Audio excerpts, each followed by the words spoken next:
Whenever I bet, I could change the odds for every bookmaker in the country. Tell them to bring me my money. Yeah. Here comes the money. Here we go.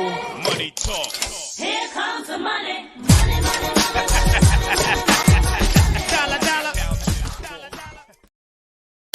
What's up, everybody? We are the Gritty Gamblers, and we are back.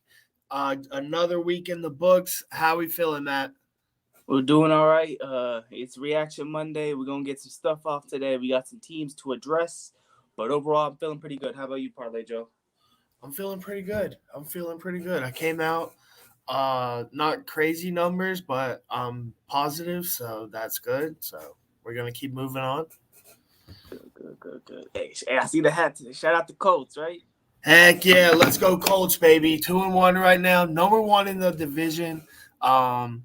I heard some heat from Texas fans after they got beat, but I mean, I get it. They got their lucky win, but I think that's all they're gonna get. We have the opportunity to take over here, and if we do, it'd be awesome. Yeah, we were looking at it I think we will. I don't know. I don't know yet. So yeah, we were taking a look at it pre-show. We were looking at the AFC South.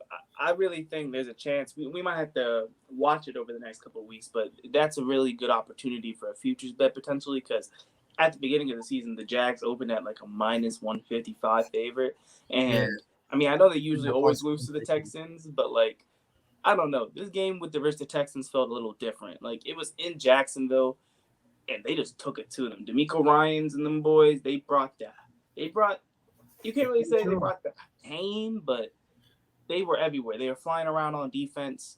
The only thing they really couldn't do was stop Travis Etienne, but they had Calvin Ridley on lock. They had a lot of these players stop on the Jags, and yeah, that game was a butt whooping in the end of it.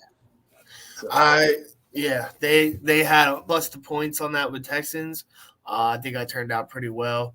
I had it in a parlay around plus 700.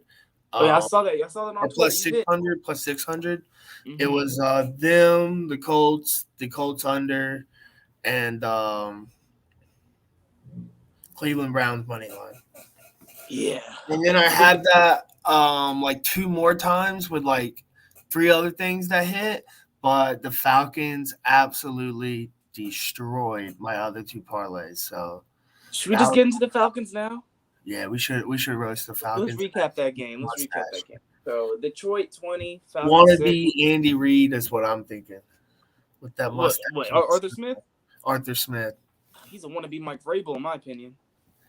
He's a wannabe something, bro. He thinks he looked up the Braves because that's the guy he was the coordinator for, and he looks up the Braves. He talked about him in his Pat McAfee interview. Like, I'm gonna be honest, they think they are the better version of the Titans this year. They think they can just pound the rock and get by. And the thing is, Tannehill showed you in some games if he has open spots, he can at least force the Titans hit passes. I mean, he couldn't do anything versus the Browns. The Browns might have one of the best defenses in the league.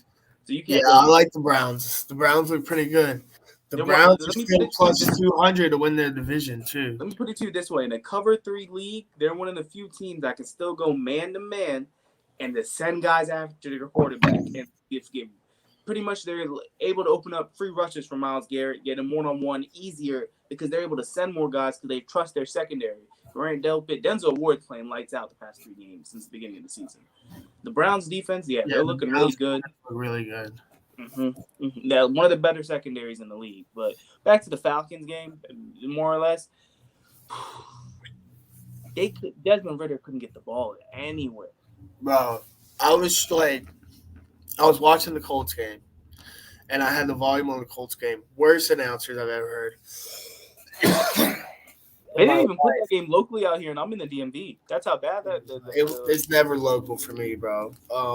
But we always get the Ravens out here, and we didn't even get the Ravens game. They showed us the Packers and the Saints instead of them. They knew what was up. They knew y'all didn't want to see that. I saw some Ravens fans get a little upset. I mean, they're division favorites right now, and they laid a stinker. Yeah, the Browns are catching up on them. That's for sure. Yeah, for sure. I think that division is going to come down. Even though Pittsburgh handled Cleveland in Pittsburgh last week. Let's just say Pittsburgh's a tough team, yes, but when they get people at home in those situations, they're always going to look good. Pittsburgh's not going to necessarily, like, for example, they weren't necessarily at home, but when they were in prime time last night, look what happened. Maybe similar thing worked out for them. I mean, that's going to have to win football games. Kenny Pickett's not a great quarterback, but he can make plays. But his hands are small. Yeah, they are pretty small. That was this whole thing coming out of college, but he can make plays like that pass to Calvin Austin for that touchdown last night. That was a good read. I remember I was listening to Dan Orlovsky talk about it earlier today, how he was moving to his left, keeping the safety on his left, keeping the safety on the left with Pickens right there, making sure the safety stayed on Pickens, and then last second looking to his right, ripping it to Austin for the 72-yard touchdown. So really good play on his part there. You listen to Dan Orlovsky? I listened to him on Pat McAfee show. Oh, he was on Pat McAfee? All right. Yeah. So sometimes, he is on there. Yeah, but he was on McAfee today. It was actually earlier today. Yeah. Hey, Bama booed him, bro. they said some things we probably shouldn't say on air. Let's just put it like that. The fans were not happy with Dan Orlovsky. That was another game for us this week. We'll get into college probably a little bit, but yeah, Ole Miss got us in the butt on that one. I mean, Jackson Dart did not look good, and Jalen Milroe looked good enough. That's what it comes down to, in my opinion. Jalen Milroe is good enough for sure. We You got guys Mississippi put State this week. 2011 Alabama football with him. Quarterback, and if you guys are able to do that, the defense. I mean, I heard Joel Klatt say something that the defense isn't the greatest that it's ever been, but it's very, very good. The offensive talent and the overall QB play you guys are going to get is not the greatest it's ever been, but it's still very, very good for Alabama standards. You guys aren't the same Alabama that you guys have always been because the SEC is just not as strong this year. It's the truth. Yeah, one of the announcers tried to say Bama has the best cornerback room in the league. I don't know if that's true. Like, I think they're they were really getting good diced up players first if that's the case. They were terrible week 2. Yeah. So how are we going to say that because they're playing Ole Miss? Whatever. I don't want to get into the commentators this week. They were terrible. They were almost as bad as the refs. All of Parlay Joe's games that he had to watch his teams on, it sounds like they did not have good commentators. Nah, I might have to. Alabama game might be muted next time. They play Mississippi State, I think, this weekend, right? Yeah, I might be listening to Eli Gold on the radio. That's how it's going to be. Dude, it's bad. I'll say this. One thing I wanted to kind of cover is a trend I'm noticing the past couple of weeks. One team that Vegas has gotten really right recently has been the Packers, if you've noticed, with their lines. The past 2 weeks, they've had them at very, very sharp, thin lines. Yeah, I don't think they know where to put them. But they're like, but the thing is, it seems like that, but they're almost right on the dot each game. That's the crazy part. Like 1-point spreads both games, and it's a 1-point game both games. Yeah, let me look at them next week. What are they next week? They're playing Thursday night versus Detroit. They're minus. I think they're 2-point underdogs. I think at home in Lambeau. Let me double check that. No, now we're down to 1 point. We're down to 1 point. Yeah, 1.5 I got. But it's in Lambeau. I'm thinking at worst, we'll take a look at it more on Thursday night show, but Packers alt +3 might not look bad on that game. We'll look Packers at this. alt -3 might not look bad either. If you want to profit, if you really want to profit, but here's the thing. The difference is I play that as a straight. I play the +3 in a parlay builder. Yeah. Because I really think Jordan Love has that team galvanized with the way they played at the end of the last game. Yeah. And I think they're going to have Aaron Jones. I had a feeling something was about to happen because Derek Carr went down. I saw on the bottom line. I was like, Derek Carr goes down. I was watching that game, and Rashawn Gary lived in that backfield that game. He's been living in the backfield all year, from what I was living in the backfield that game. I think he had 3-4 sacks in that game. And, like, he got Jameis, he got Derek. Whoever was that quarterback, he was getting. It didn't matter who was back there. I was wondering who was quarterback when they when James Bears Winston. James Winston came in and played quarterback. Yeah, so they used Taysom Hill in his role, but James Winston came in.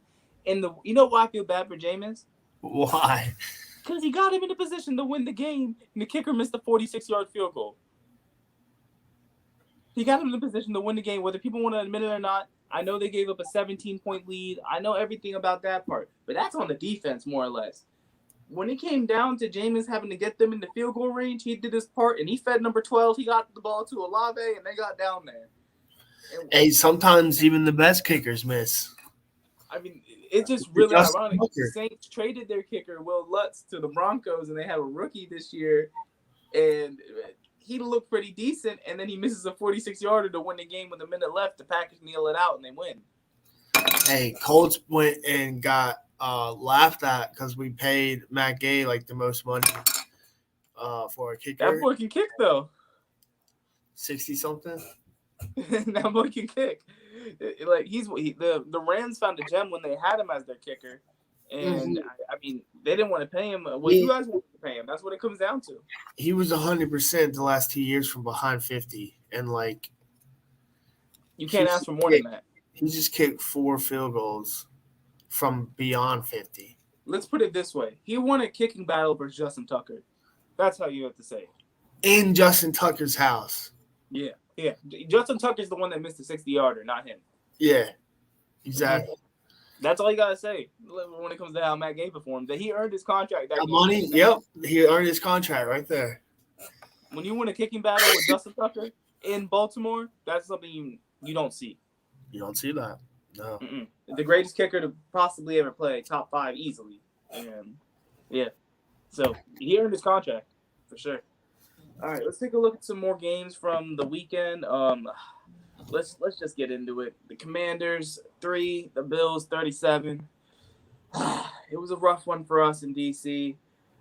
I did watch the whole game. Yes, I did watch the whole game. The main problem was the Buffalo defense played great, yes. But Yeah. it's not like we weren't eating up yards on them. They were a bend-don't-break defense versus us. Sam Howell threw 4 picks. And each pick, at least 2 or 3 of them were in Buffalo territory. Only one of them was in our area, and that was the pick 6. Let me tell you a word of advice from what I've noticed. Do not let Chase Young hype up a quarterback. The second You mentioned it last episode. that quarterback goes downhill. I'll say this, depending on how he looks in the Eagles game, we do have one of the best backups in the league on our team in Jacoby Brissett. I would want to get a look at him because he is a very competent NFL quarterback. And if Sam Howell does not play as well throughout the next couple of weeks, because we're going to have some games coming up, like the Eagles game, we still have to play the Giants 2 times this year, the Cowboys 2 times this year. And if Sam Howell starts to struggle a lot, there's a reason we brought in Jacoby Brissett, in my opinion. And he's going to have to go because we have to win this year. The ownership told Ron Rivera, you have to get some wins this year because we're the fighting Eric enemies in a lot of people's eyes. So if Ron Rivera doesn't get some wins this year, someone's going to get fired and someone's going to get elevated properly. That's what I think is going to happen no matter what. But you can't. He's just going to bring in. Unless Ron himself wants it, if Ron wants to coach and we go into the playoffs and do any noise whatsoever, you can't take that from him. And that's what I feel like. Sorry. Your boy's going to bring in a quarterback guru, and then he's going to be fine. He might bring Matt Nagy to take over the. I mean, to be honest with you, who's under Nagy over there? I wouldn't be too opposed to it, having Matt Nagy in here, especially if he's under Eric Bieniemy. Yeah. I mean, because at the end of the day, Eric Bieniemy will be our head coach. He can't sit with the quarterback anymore and just sit there and break down plays with him as the offensive coordinator. Yeah. And so it's like he needs to bring in a guy he trusts, and he's worked with Nagy for years when he was the running backs coach under Matt Nagy in KC. So I think that would be a pretty good fit. Either him or whoever's quarterback coach right now, or if the Giants fired Mike Kafka, I wouldn't mind that either. You think that? I don't know. The reason why, hear me out, because it would be someone that can micromanage EB's system. That's what it would be at the end of the day. I see. Because because it's going to be someone it's not like necessarily, it's kind of like the Patriot way. You're bringing in someone that knows your system, that can trust it, because it looks like Dayball might run out Kafka out of New York by the end of the year. By the way things are looking over there, if Dayball is already calling plays by week 2, week 3, Kafka might get run out of there. And unless he goes back to Kansas City to get a rewash, kind of like an Alabama way with Saban and old assistants, then it might be a good idea for him to come to Washington and work on Eric Bieniemy, especially in the division too. He can help us with the division with the Giants and stuff like that. I like it. But yeah, Commanders, we got mollywopped. We're gonna talk about the Philly game coming up more on Thursday, but yeah, we're definitely not gonna probably touch that unless we're taking the spread on the Eagles. All right, looking more into the games this week. Let's look at the I want to let you beat me bowl, as in the Chargers versus the Vikings. A lot of injuries in that game. I told people to stay away from that game. Yeah. People were saying Vikings gonna win. The Sharps were on the Vikings too. I can't wait for my prediction of the Vikings to come true of being 2 and whatever. After how many one-score games they won last year? They're not. You can't do that. They didn't do it the year before, and it was ridiculous how many times they did it. So I was on the spread every other time. I was listening to Colin Cowherd earlier today. Yeah, Colin Cowherd. Yeah. I'll let you get your stuff off. But no, it's so funny to me because him on his show on TV, people hate. But the stuff he makes on the volume is good stuff, whether people want to admit it or not. Like the company he owns on YouTube, the people he has creating on there, they make good stuff and make good content. Like they give athletes. I'll listen to anything, dude. That dude he hated Alabama for the longest time. And then all of a sudden, when we won 4 national championships, he's like, "Oh, dude, this team is so good. Saban is so good." Bro, go back to where you were. Go hate again. At least he doesn't hate y'all as much as he hates Trey Lance. That's all I'm saying. I don't like when they jump ship like that. It's like everybody jumping ship on Colorado. 4 wins. That game later, but Dan Lanning had some fighting words for them boys. Click, click, click, click, click. We're not playing for clicks. We're playing for wins. They're going out there getting dubs. Their fans are very. This is my early prediction for college football. I don't think Oregon's beating Washington. I'll tell you that right now. When in 2 weeks, I don't think their fans are gonna stay for the whole game either, because they look like they got a long walk home, bro. They gotta walk through the mountains, over the valley, over the river, on the bridge, through the woods. They're going. Did you see them walking? Over, dude, no way. No way you would catch me doing having to walk that far, bro. No, and I don't know where Oregon has because they play Washington in 2 weeks. That's gonna be one of the games of the week when they play. And let me pull this up because I just gotta double check if it's in. Oh yeah, let me see if it's in Washington or in Oregon. Oh yeah, it's in Washington. Michael Penix Jr. might do them boys. Oh, woo-hoo! Yeah. Oh, it's at 1 o'clock. It's in Washington. Why is it's at 1 o'clock? It's to be decided. They haven't scheduled when that game's going to be yet. It's a flex game. Yeah, so they can still make it. As long as they don't make it. As long as they don't make it 10. Still ran them off the field. Yeah, no. I'm just saying, don't make it 10 o'clock at night, please. Oh yeah, don't do that. I'm trying to watch that game. I'm trying to watch that game. But I don't want it to stay 1 o'clock to watch, 2 o'clock to watch the game, because it's going in a quadruple overtime or something crazy. Another big game we got coming up too. Let me pull this up. Where is it? Right here. Another big game we got coming up this weekend is Notre Dame and Duke. That's a huge game. Yeah, as of right now, I think Duke could probably. I think Duke's the team to bet on right now. That's my opinion. I mean, Notre Dame's almost a touchdown favorite, and I think Riley Leonard's a better quarterback than Sam Hartman. Yeah, Riley Leonard is nasty. Do not bet against that dude. I've done it 2 weeks in a row. I'm not doing it again. You did it again? You didn't tell me. I'll let somebody come on my show and talk me into I made like a They're playing UConn last week, right? yeah, bro. I made some guy taught me into it, bro. I don't know why I did it.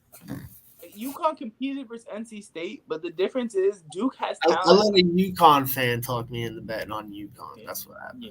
Yeah. I'll say this: UConn, they competed with NC State, but Duke has way more talent at skill positions than people realize. Like their running backs, they have really good running backs. They have really good receivers on the outside. Like Riley Leonard can hit his guys, and they're running a good offense over there. Like Duke is for real, whether people want to admit it or not. And this game will probably prove it to people. People don't understand. They look good. People don't understand. The game versus Clemson says more about them now than it does about Clemson because they thumped Clemson when they played Clemson. You saw Florida State play Clemson just now. Yeah, they destroyed Clemson. Clemson scored 7 points on them. Florida State has to play Duke, right? I think so. Yeah, let me pull that up. Let me double check Florida State's schedule. Because that is a game I'm. Let me see. Florida State. There we go. Florida State. If not, Saturday, October 21st at Florida State. So we're going to find out a lot about the ACC conference in the next couple of weeks because Notre Dame, while they're independent, they're probably closely related mostly with the ACC. They play a lot of ACC teams. And while Notre Dame's not in the ACC, it's a good test for the ACC schools. So if Notre Dame loses this game this weekend, their season's over. Let's put it that way. Because you saw what happened over the weekend. They, with 10 players on the field, lost to Ohio State. They lost a tough game. And let's just not let Lou Holtz talk about Ryan Day because Ryan Day got riled up. You see Lou Holtz talked again on Pat McAfee's show today? I didn't see what he said today. No, what did he say? Nah, it was a fake Lou Holtz. Oh, it's the tie with the okay. No, but yeah, Pat McAfee, you could tell. I did see he kind of threw a cheap shot kind of at Ryan Day. He was more or less saying what Lou Holtz said was a joke. Like you need to calm down. Because Ryan Day, I've never seen him that amped and juiced. Like he was ready to go when he was talking to the media. Yeah, he bit a bit for sure. He took. At least he did it after they won, though. At least he did it after they won. Yeah, and he didn't. He didn't say anything before the game like some of these other coaches have been doing recently. Yeah, we won't I name got to get back names. on him. Dan Lanning. They won, but Dan Lanning, man. Balls is still that guy. Let's see what, like I said, let's see what happens when he got to go play Washington at Husky Stadium with Michael Penix Jr. Let's see what happens. Hey, I heard people say he didn't act like that when he had to play Georgia at the beginning of last season, but They said he didn't or did? didn't. Exactly. I saw But it something was there. also his first game he ever played. Let me put it this way. I heard someone say Coach. he knew. First game he ever coached. Yeah, and then when they got mollywopped, 49-3, I remember vividly. But Yeah, but that was his old coach. That was his old boss. yeah, of course, yeah. Kirby Smart's a genius. Whether people want to, no, people admit it now, but people didn't want to admit it 2 years ago when they first won the first championship. But anyway, Dan Lanning, like I said, when they got to go play Washington in 2 weeks, I keep saying this, but this shows you how much of a believer I am in the Huskies. Washington's for real this year. Yeah, Washington does look pretty good. Michael Penix Jr. might win the Heisman the way he's playing. He's going to challenge Caleb Williams. He's throwing like 450 yards a game. Well, he threw for 4,600 last year anyways. And he's throwing for – they might have 2 first-round picks at receiver this year. Just no one really cared. No one looked his way. They're caring this year. He's getting the credit this year is my point because a lot of people are talking about Washington and Penix Jr. I see the media.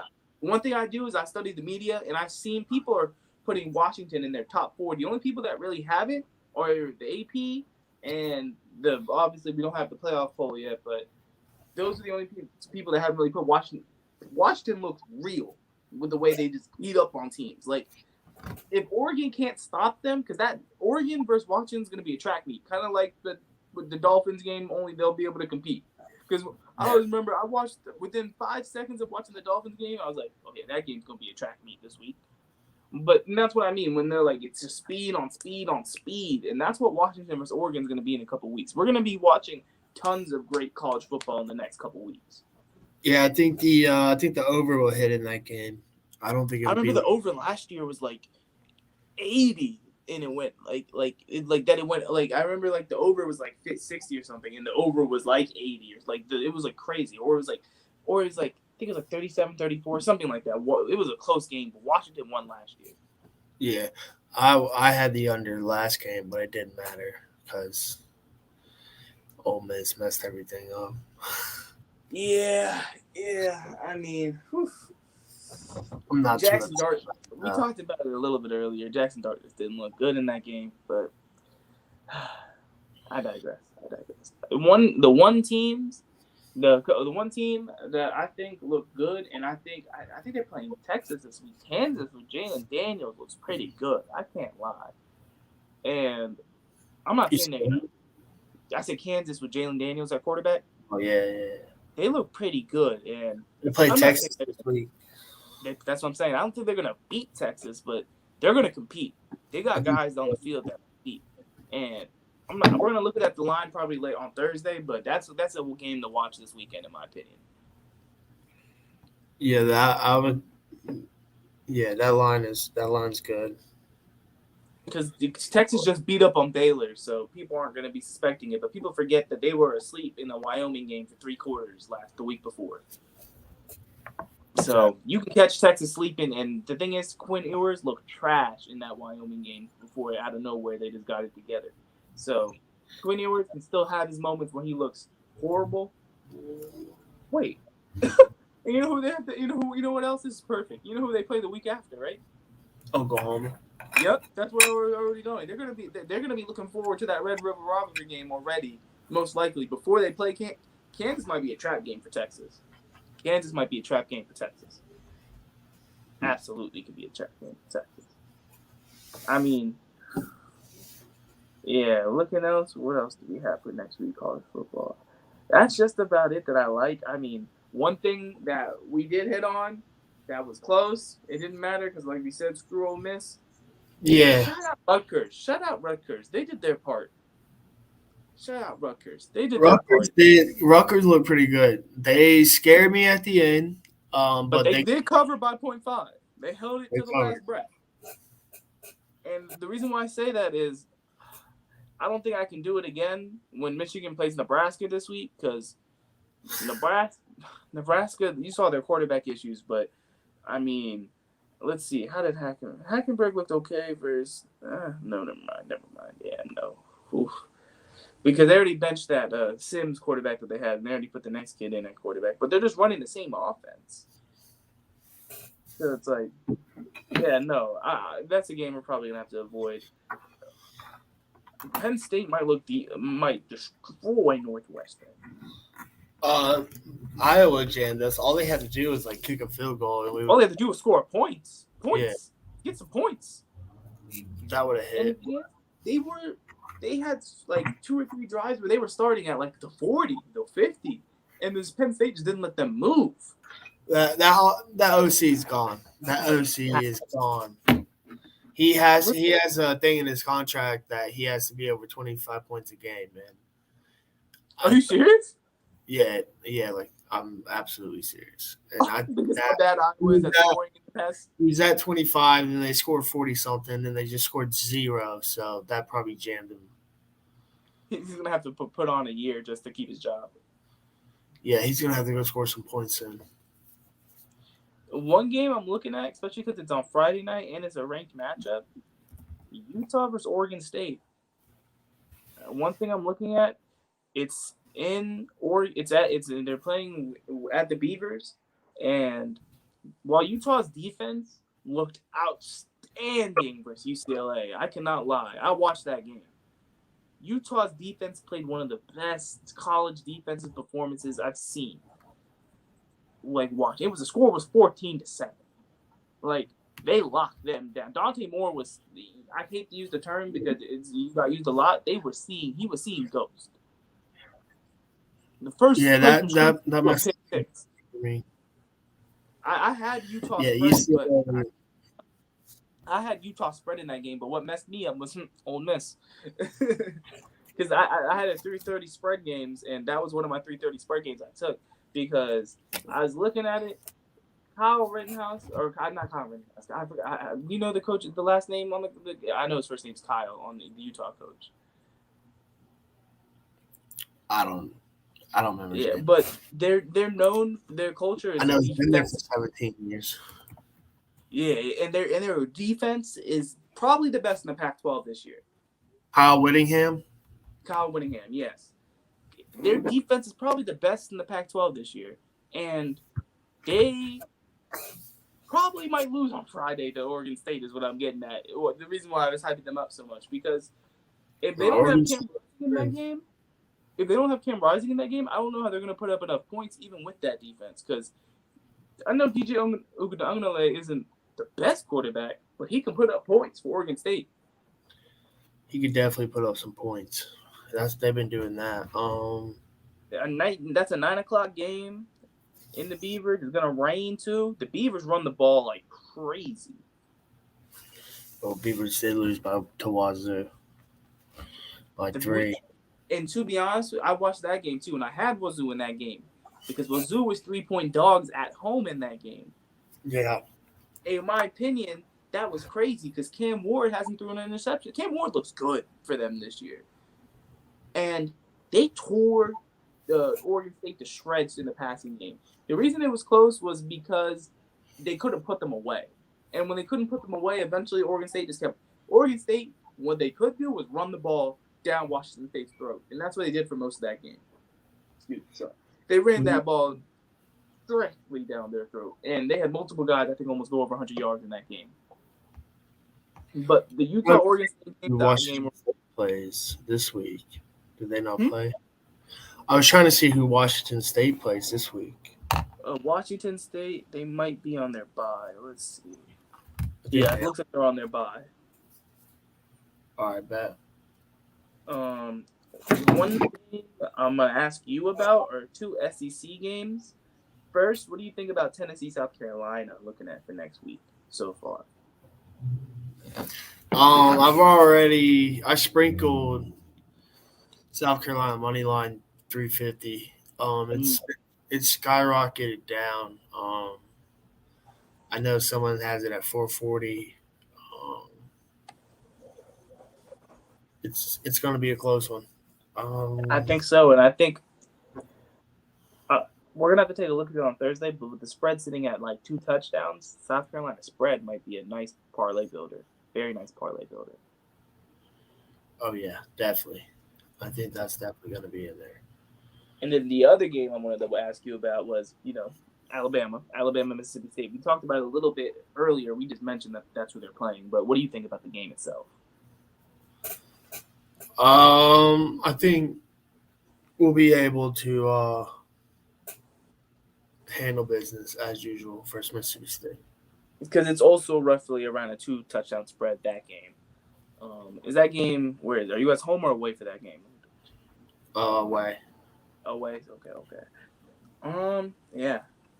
One thing I noticed is I might be taking Georgia spread this weekend. I'll have to look at it again later. It's only the fact that the Georgia spread is only 2 touchdowns versus Auburn. Yeah. It's kind of alarming to me just because I watched the Texas A&M Auburn game, and if you watch that game, you realize Auburn doesn't have quarterback that can actually make competent throws. I'm sorry, Peyton Thorne, Robbie Alsford, they couldn't hit wide open guys. They were airmailing after airmail after. They had to go to College Station, and they were rattled. You could tell. They were rattled. Now I know they're playing at home, but if they don't get that run game going versus Georgia, they're not going to be moving the ball at all.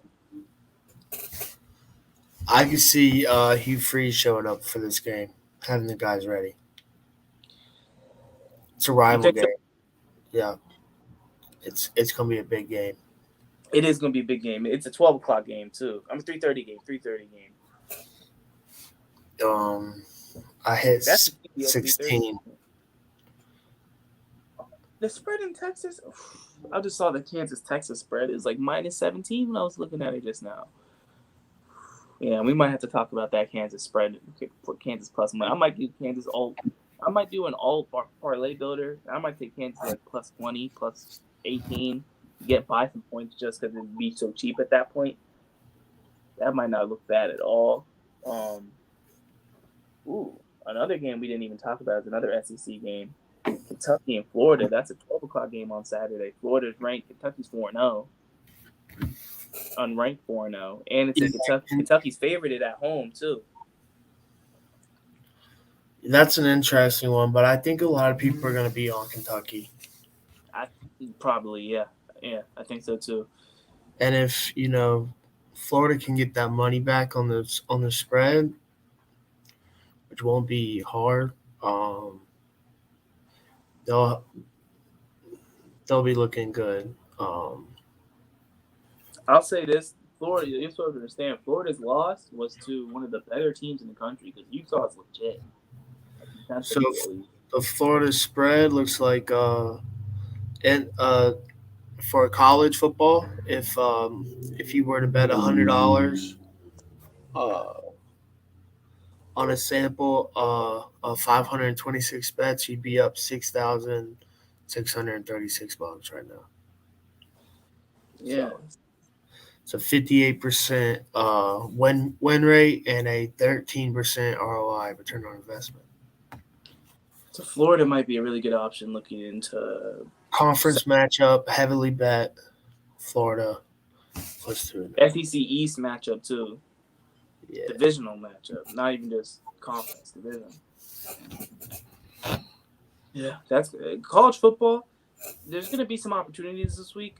There weren't as many last week as we thought, in our opinions. Like there weren't as many. There's going to be a little bit more wiggle room this week for sure.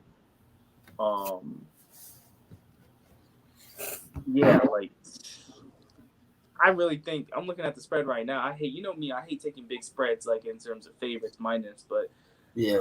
Team 10 at minus 18 versus Arizona. It's a 10 o'clock game, so I might not watch it, but not looking too bad. I'm not gonna lie to you. Versus who? Arizona versus who?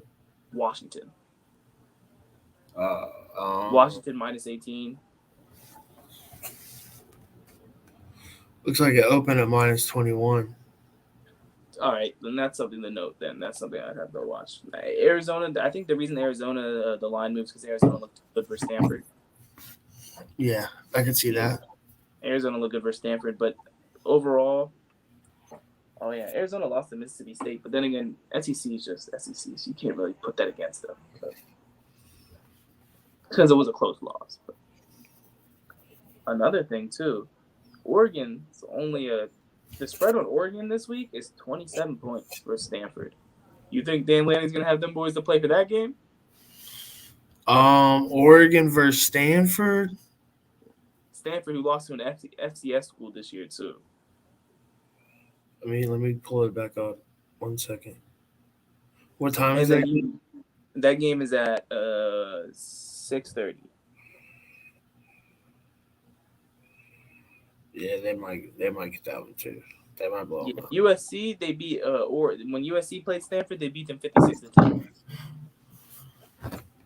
And if USC doesn't have a defense, they held them to 10 points. Yeah, I think Stanford gets blown out here. That's another thing another game we might have to watch into it. I agree. Okay, let's move into the Monday Night Football preview. Let's get that in there, especially because we have it coming up real soon. I know you said you had a play for the games this week. What were you looking at for tonight's games? So what I'm looking at is the let me confirm it's still good to go. Yep. I got the under in the LA Bengals game parlayed with the under in the Philly Tampa game as well. The under in the Philly Tampa has came down half a point. It's now 44. LA Cincy still at 44.5, but it didn't start there. Started at 47, so I like the movement. There was a lot of unders this weekend that I was playing. Not scared for the under, not at all. It's another Monday night matchup. They've been kind of slow starting. I like it. I like it a lot.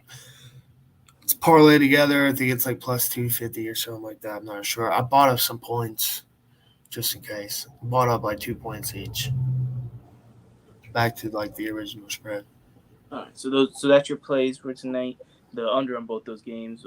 Lots of points from the original spread on those. Yeah, it looks like a lot of. We just saw another sharp hit it. I'm seeing sharps hit it too. Some came after me, but it would look like they were already on it. The only under I took yesterday was the Green Bay and the New Orleans one, and it was all under. I bought some points on. I also hit on that one as well. But yeah, the under. If you find the right opportunity in the league, it's almost always gonna hit. If you find the right opportunity. So let's hope tonight. Those are the ones tonight. One thing I do like tonight is I think AJ Brown's a good bet to either score or take his yards. I wouldn't parlay them. I would take one or the other. To be honest, so you're not like double cost opportunity on him. What's the yard? 67.5. Right, it should be anywhere from 67 to 57. I mean, 67 to 77. Because last week he was at 75. Let me pull it up exactly. Let me pull up this live odds on him right now. AJ Brown is at 73.5. So yeah, I think they're gonna feed him the ball. The only question is, Devontae Smith's a better receiver, gets man coverage than he is, AJ Brown, to be honest. Just because Smitty's a much better route runner. Yeah. If they have to go win the game, the ball's going to be going to Smitty and probably Dallas Goedert. Because Dallas Goedert's going to be usually getting open over the seam. So if they don't get out to a big lead, which is how usually AJ Brown got a lot of targets last year, is because they were feeding him when they were in the lead, when they were playing against run coverage, playing against more zone coverage. That's when AJ Brown. It's kind of similar to the Brandon Ayuk, Deebo Samuel arc, to where AJ Brown's much better for them against zone because AJ Brown can just run that slant in the middle of that zone, hit you. You can hit him right there, and he'll get you 10, 15 yards. He'll get you after the catch.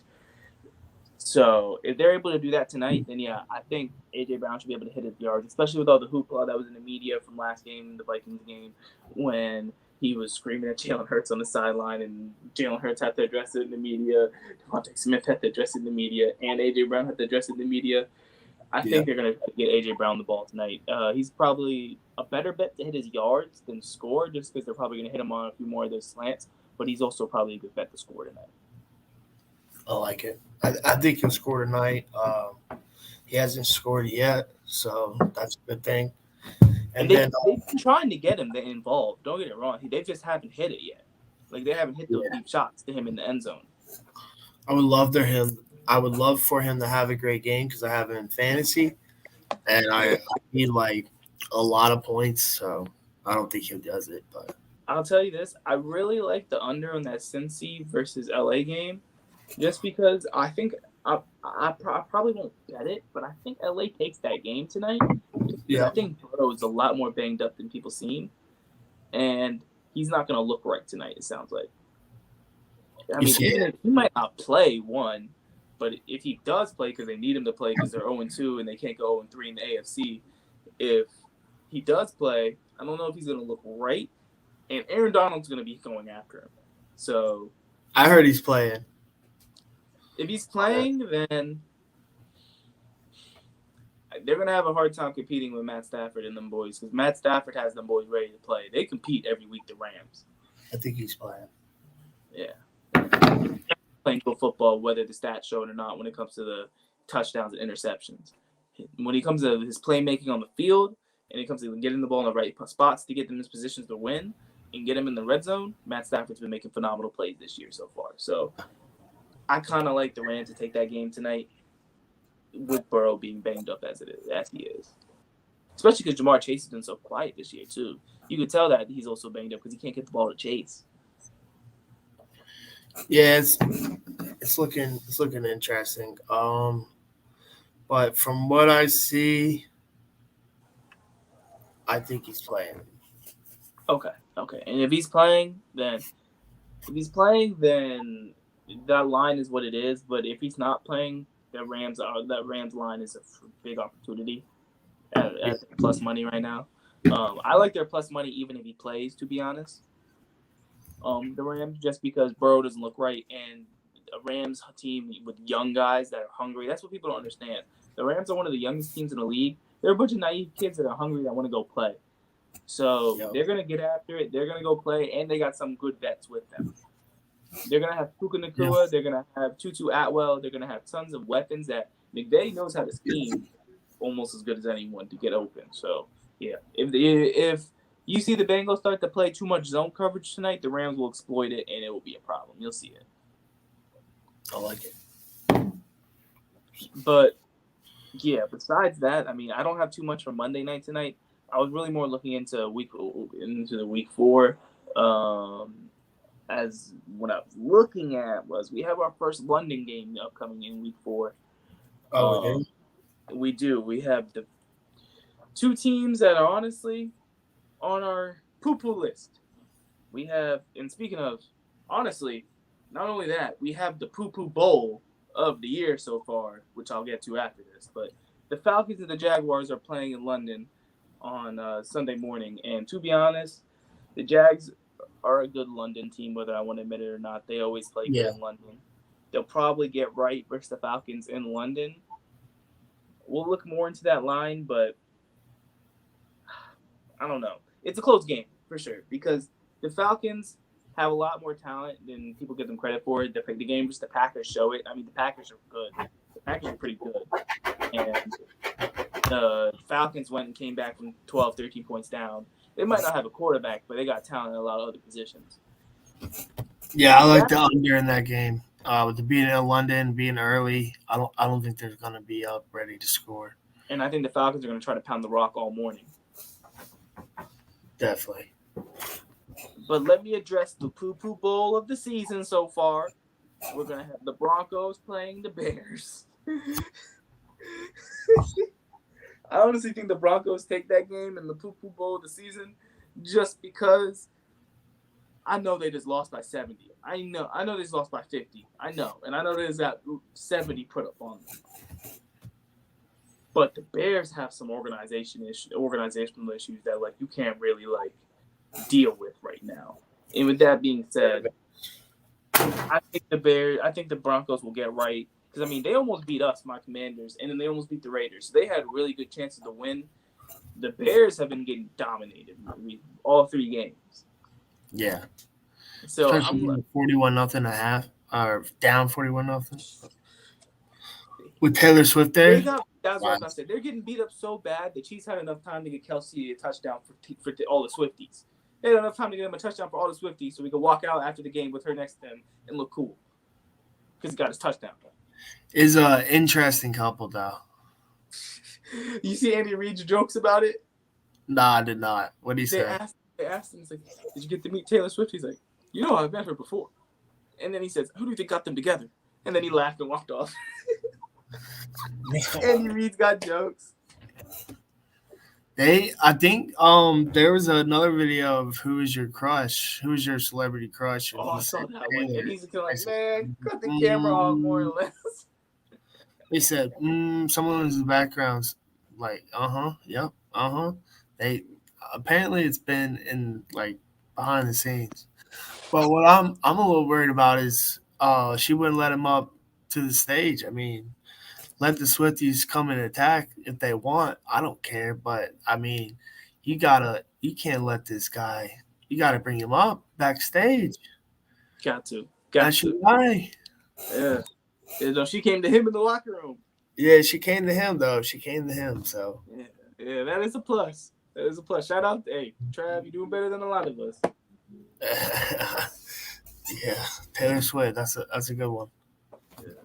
One thing I want to give credit to, it's not about the betting. I watched this game and I got to give him his credit. The Red Rifle went to Seattle and he went to play.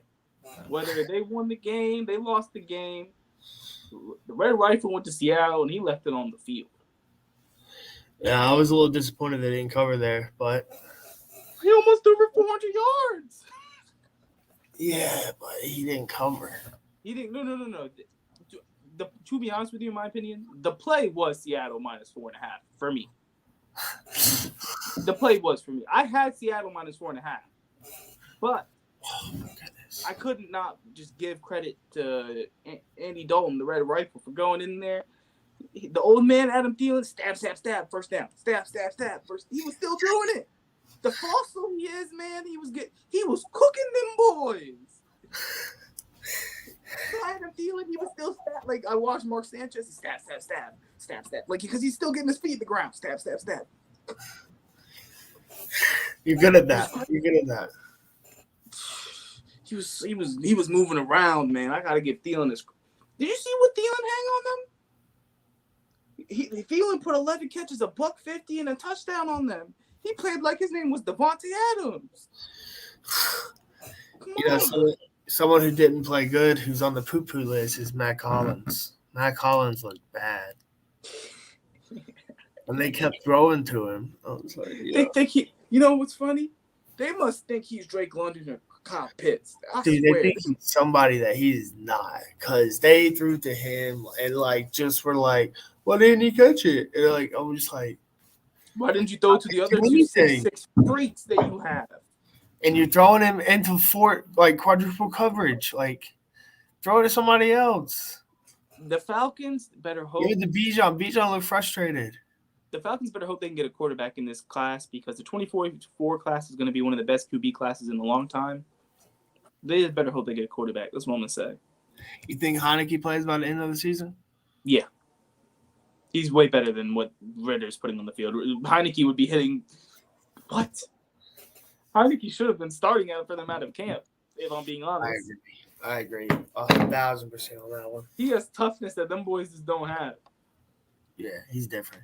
What other starting quarterback was drinking a Busch Light or I think it was a Busch Light on the plane with chains on after the dub? Come on now. I mean, I just don't see how you can keep Ritter out there when the defense is getting these 3 and outs and Ritter's just going out there and just looking like he can't complete a pass. No, he couldn't do anything. Oh, I think we need to highlight this because there's some people who probably lost their survival pick pools over a team this week. If you know what game we're going on with right now. Which game are you going to? The Dallas Cowboys. Ooh, I didn't touch the game because it was one of the games where in my mind I said they should cover. I think we even said it on the show. They should cover. But yeah, the line was weird. That movement. Yeah. Spread. Let me put it this way. When you have the option between them and the Kansas City line at that price, you're going to take the Kansas City line at that price because they were about the same price. And Kansas City had you comfortably sitting there at halftime being like, my money is made. And I would have been. Dallas had you sitting at halftime being like, I'm not a Cowboys fan. What is this abomination? Like, whether people want to give Jonathan Gannon credit for when he's going, shoo, but that boy has them ready to play. Yeah, there was some Cowboys fans in my mentions like last week, and then when I got in their mentions yesterday, it was I didn't have awareness. Like, what does that mean?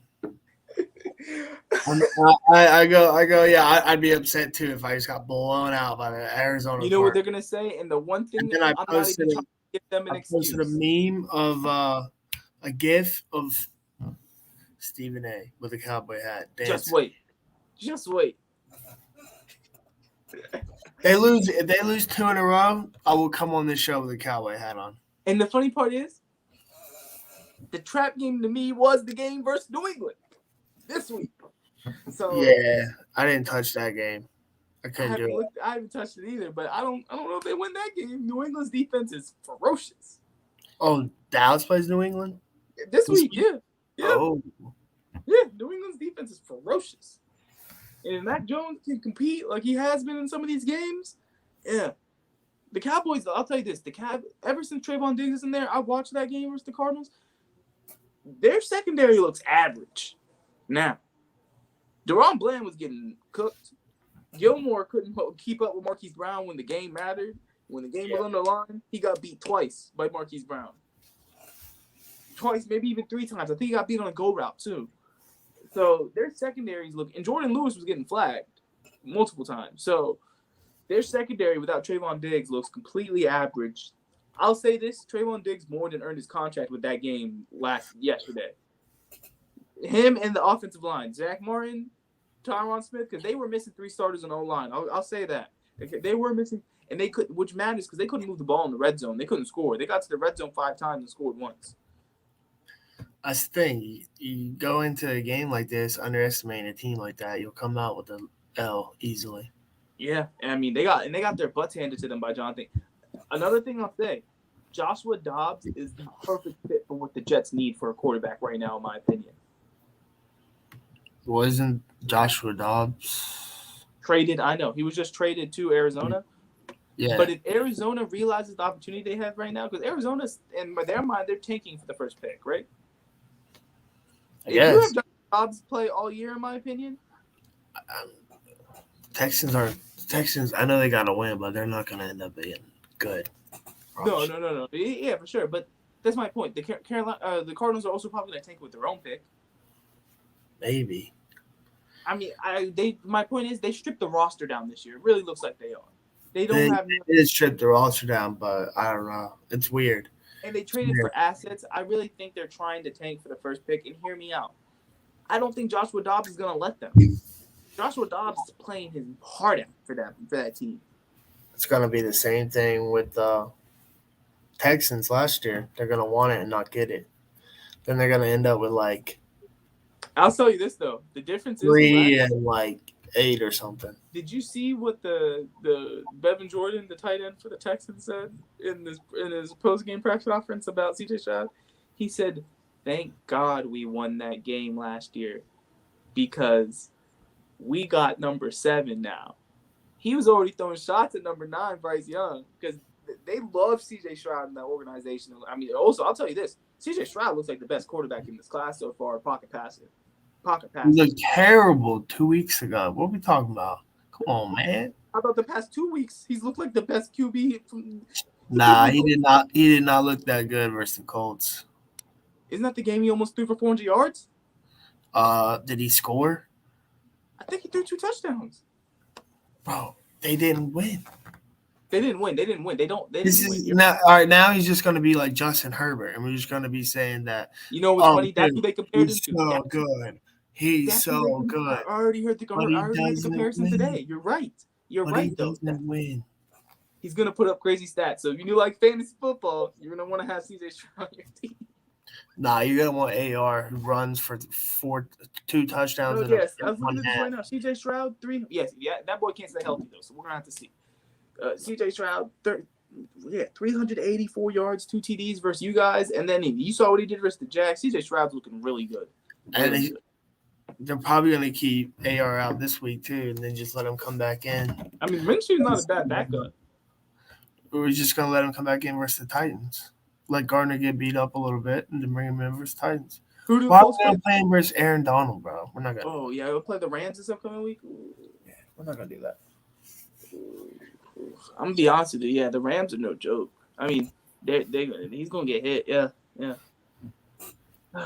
But, all right, so overall, looks like moving into Thursday, we're going to be highlighting, we're going to have both our college football and NFL bets on Thursday more broken down. We're going to have lines we're going to look at more, as well as we're going to preview the Thursday night game on Thursday night with the Lions and the Packers. That's going to, as well as we're probably going to preview the Utah and Oregon State Friday night game on Thursday's show as well. Those are the 2 games we're probably going to highlight the most and get their own segment. Besides that, we're going to look into the games that we like for week 4, both college football and NFL. And with that parlay, Joe, I think we're good here.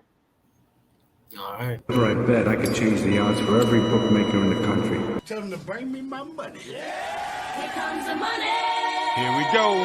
Money talk. Here comes the money.